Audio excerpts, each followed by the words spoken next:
Hello, my name is Willa Latham and I love antique porcelain. Today I'm going to tell you about British blue on white transfer ware, and you see some of it here.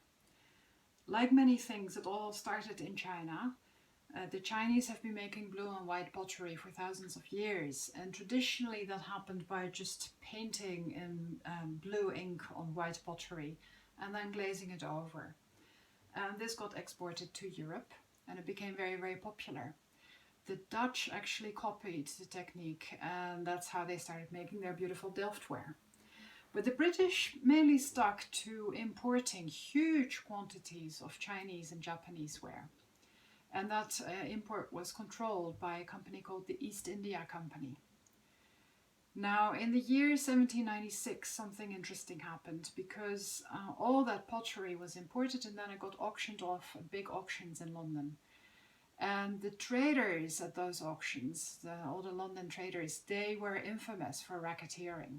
They would cheat and keep the prices down.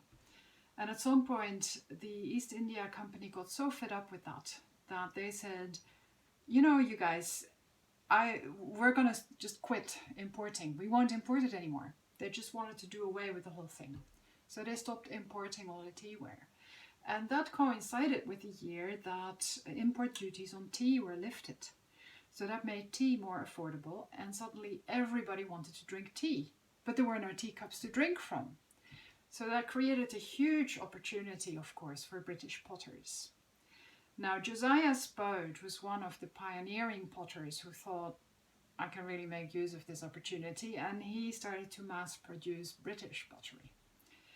And one of Josiah Spode's great innovations was to find a way to mass produce blue on white pottery. Now, I told you that the Chinese had everything hand painted, and to become a skilled painter would take 10 or 20 years, so that was very expensive work. And Spode thought, well, what if we applied a Western printing technique to pottery? So he found a way to do that, and this is how it worked. He would get one artist to etch a beautiful image onto a metal plate, and that got inked over. And then they would put a piece of very thin paper like this onto the metal plate, and then the ink would stick to the paper. And then the paper was put onto the white pottery and pressed on that. And then the paper was carefully peeled off. And then you had the image onto the pottery. And then at that point it was this sort of drab brown color. But then it was fired again in the kiln, and that would bring out this beautiful blue color. And then it was glazed.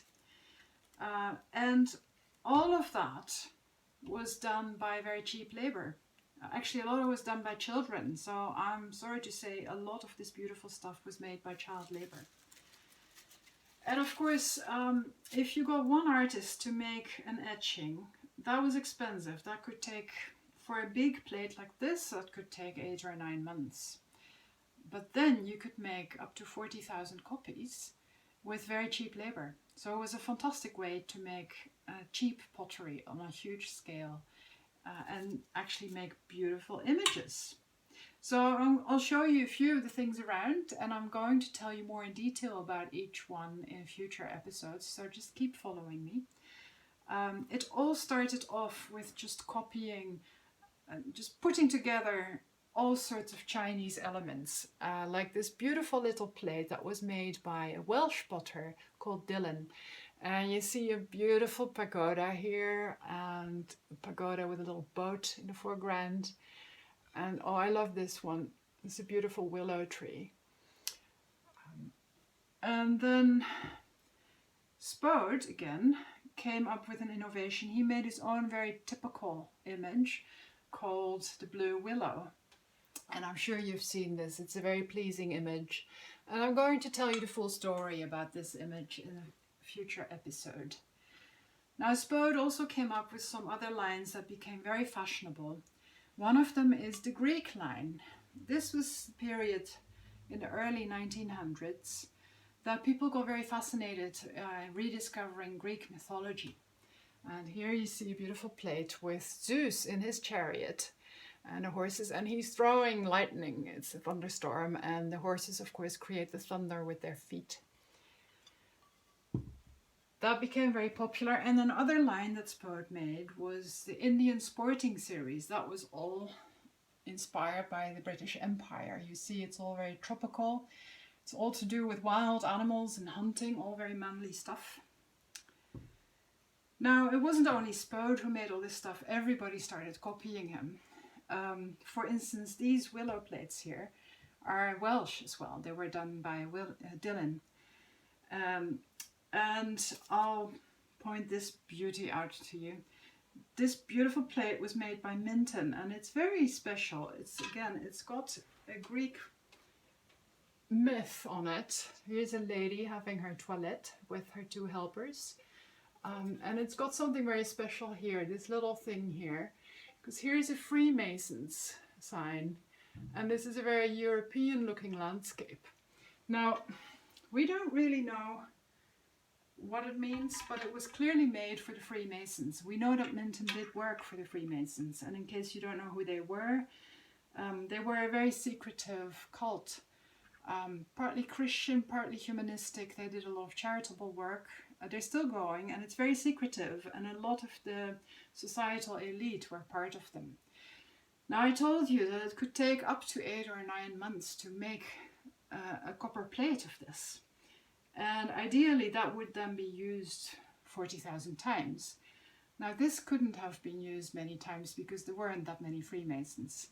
So you can imagine this platter was made at a huge expense. It must have been a very, very special custom order.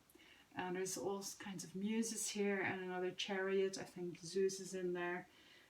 It's beautifully made with birds and flowers. And I'll point out one more plate here. This is a beautiful plate made by an unknown maker with a very neoclassicist looking house here and a landscape and a beautiful what you call rose border. It's a very famous border. And I'll tell you more about this plate in a future episode. So I hope you enjoyed this. Keep watching. You can find me at gentlerattleofchina.com and see you next time.